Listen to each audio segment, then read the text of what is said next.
السلام علیکم ورحمۃ اللہ وبرکاتہ۔ آج کا ہمارا موضوع ہے کیا دم کرنا اسلام میں ٹھیک ہے، جائز ہے؟ ہمارا دم اثر کیوں نہیں کرتا؟ کہ ہم دم کرتے ہیں تو اس میں اثر کیوں نہیں ہے؟ پہلی بات میں دو حدیثوں کے مفہوم آپ کو بتا دوں جس سے یہ ثابت ہے کہ دم کرنا جائز ہے۔ ایک حدیث میں آتا ہے کہ سیدنا جبریل علیہ السلام انہوں نے آپ رسول اللہ صلی اللہ علیہ وسلم کو دم کیا۔ دوسری حدیث کا مفہوم ہے کہ حدیث میں آتا ہے کہ کچھ صحابہ جو دوسرے علاقے میں گئے ہوئے تھے تو وہاں کے کسی کافر جو تھا، وہاں کا بادشاہ، اس کو کسی بچھو نے ڈس لیا۔ تو صحابہ سے انہوں نے پوچھا کہ کوئی ہے جو دم کر دے؟ تو صحابہ نے کہا بالکل ہے، لیکن ہم دم کریں گے، لیکن ہم 40 بکریاں لیں گے۔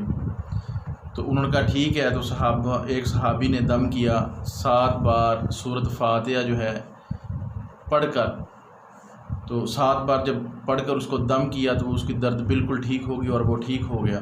تو پھر جب انہوں نے آ کے رسول اللہ صلی اللہ علیہ وسلم سے ارشاد فرمایا کہ اس طرح ہم نے بکریاں لی ہیں اور دم کیا ہے، تو آپ صلی اللہ علیہ وسلم نے فرمایا یہ میں نے آپ کو سکھایا ہے، تو اس لیے یہ اس میں سے جو میرا حصہ ہے وہ مجھے دیں۔ اس سے ثابت ہوتا ہے کہ دم کرنا ٹھیک ہے، لیکن دم اس چیز کا کرنا ہے صرف قرآن کا یا حدیث کا۔ کیوں؟ شرکیہ دم نہیں کرنا ہے۔ شرک گناہ کبیرہ ہے، اس لیے شرکیہ جو ہے وہ بالکل کلمات کوئی ایسی نہیں کہنے ہیں۔ جب بھی دم کرنا ہے قرآن سے ہی دم کرنا ہے۔ کیوں؟ قرآن کی کسی آیت سے بھی آپ دم کریں وہ جائز ہے۔ ہمارا دم اثر کیوں نہیں کرتا ہے؟ سب سے بڑی وجہ کہ ہم جب ہمارا گھر میں بچے کو کچھ مسئلہ ہوتا ہے تو ہم کہتے ہیں فلاں مولوی صاحب کے پاس لے جو فلاں مولوی صاحب، کیونکہ ہم دم کر رہے ہوتے ہیں، وہ فائدہ ہی نہیں دے رہا ہوتا۔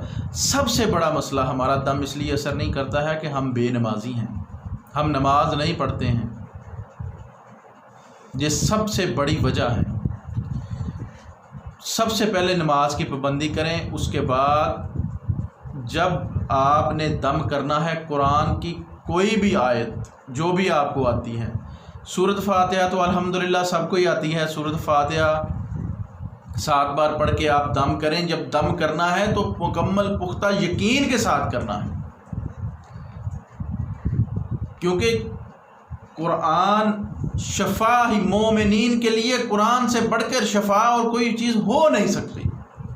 مسلمان کے لیے قرآن سے، نماز سے، صدقہ خیرات، ان چیزوں سے بڑھ کر کوئی چیز شفا کوئی دے نہیں سکتی۔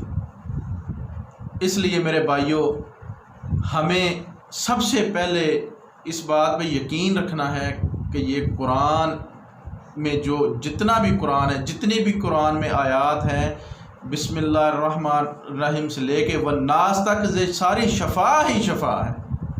لیکن شفا کس کو ہونی ہے؟ جو اس پہ کامل یقین رکھتا ہے۔ مسلمان مومن ہونے کا ایک شرط ہے کہ اس نے لا الہ الا اللہ محمد رسول اللہ صلی اللہ علیہ وسلم پڑھ لیا، پھر بعد میں اس پر یقین پختہ کرنا ہے تو وہ پکا مسلمان ہے۔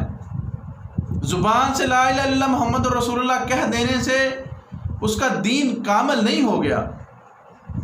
اس لیے میرے بھائیوں، یہ بہت بنیادی چیز ہے کہ ہم نے سب سے پہلے قرآن پر پورا مکمل یقین کرنا ہے کہ یہ میں اس کو دم کر رہا ہوں، انشاءاللہ اس کو شفا ملنی ہی ملنی ہے۔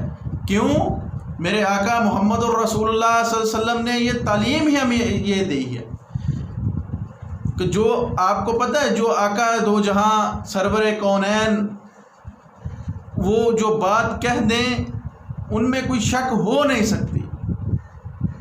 انہوں نے کہا کہ یہ قرآن جو ہے یہ مکمل شفا ہے۔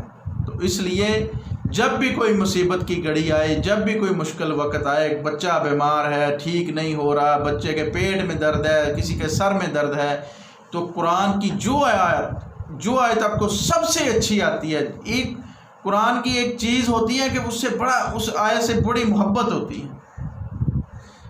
اس طرح مجھے بھی قرآن سے کچھ آیات ہیں وہ میں اکثر ہی پڑھتا ہوں، اور جب کوئی مسئلہ ہوتا ہے، کوئی پرابلم ہوتی ہے، رات کو بچہ سو نہیں رہا ہے، بچہ ڈر گیا ہے، تو میں وہی پڑھ کے بچے کو دم کر دیتا ہوں، الحمدللہ بچے فوراً سو جاتا ہے اور اللہ اس کو فوراً شفا عطا فرما دیتے ہیں۔